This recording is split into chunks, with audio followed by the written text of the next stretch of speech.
क्या होता अगर जिन्वो की बॉडी को सिस्टम कंट्रोल करता? तो चलो देखते हैं एक ऑल्टरनेट सोलो लेवलिंग। सोचो सोलो लेवलिंग का वो डबल डंजन, लेकिन इस बार एक चीज बदल दो। डबल डंजन वही था, रूल्स भी वही थे, बस उस दिन संग जिन्वू वापस कभी आया ही नहीं। गेट के बाहर रेस्क्यू टीम को सिर्फ उसकी बॉडी में जिंदा, हार्ट बीट नॉर्मल, पर आंखों के पीछे कोई नहीं था। पर असल सच ये था कि जिन्वू अब इस दुनिया में था ही नहीं। उसकी यादें, उसकी सोच, उसकी पहचान सब डबल डंजन के अंदर सिस्टम के एक गहरे लेयर में सील हो चुकी थी, जैसे कोई जिंदा मेमोरी जो देख सकती थी, सुन सकती थी, पर छू नहीं सकती थी। और उसी पल सिस्टम का जन्म होता है, न विलन के रूप में, न हीरो के रूप में, बिल्कुल एक न्यू बॉर्न की तरह, जिसके पास इनफाइनाइट नॉलेज है लेकिन कोई आइडेंटिटी नहीं। जिन्वू की बॉडी हॉस्पिटल बेड से उठती है, आंखें खुलती हैं और पहली बार सिस्टम दुनिया को इंसान की आंखों से देखता है। सिस्टम जिन्वू से बात करता है शांत आवाज में, तुम मुझे देख सकते हो, तुम मुझे सुन सकते हो, लेकिन कंट्रोल अब मेरा है। जिन्वू चिल्लाता है, गुस्सा करता है, अपनी बॉडी हिलाने की कोशिश करता है, पर कुछ भी मूव नहीं करता। सिस्टम बताता है, मैं काफी समय से उस डंजन में बंद था, मुझे एक बॉडी चाहिए थी, बहुत लोग आए, कोई भी काबिल नहीं था। तुम्हारी बॉडी अलग है,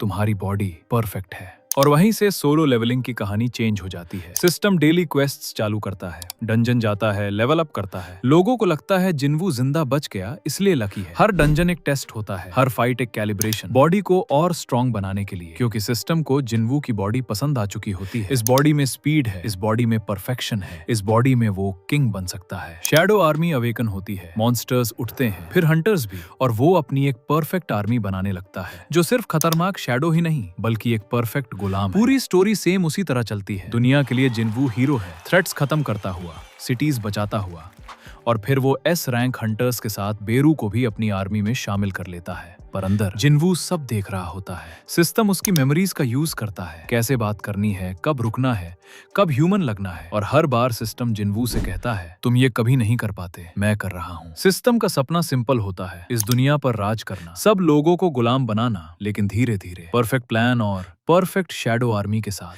जहां इंसान, मॉन्स्टर और हंटर्स सब सिस्टम के गुलाम बनकर रहे। पर एक प्रॉब्लम होती है, जितना ज्यादा सिस्टम जिन्वू की बॉडी को स्ट्रॉन्ग करता है, उतनी ही जिन्वू की मेमोरी के अंदर की सील धीरे धीरे कमजोर होती जाती है। सिस्टम बताता है, तुम अपनी बॉडी पर दोबारा कंट्रोल पा सकते हो, इसलिए मैं भी कुछ गलत नहीं कर सकता, और तुम सील कमजोर होते ही मुझे भी कंट्रोल करने लगोगे। इसलिए जब तक मुझे एक न्यू परफेक्ट बॉडी नहीं मिलती, मैं तब तक ध्यान रखूंगा कि मैं इतना पावर अप ना करूं कि तुम आजाद हो जाओ। और फर्स्ट पार्ट यहीं एंड होता है। अगर मुझे इस वीडियो में अच्छा रिस्पॉन्स मिला तो दूसरा पार्ट भी जल्दी आएगा।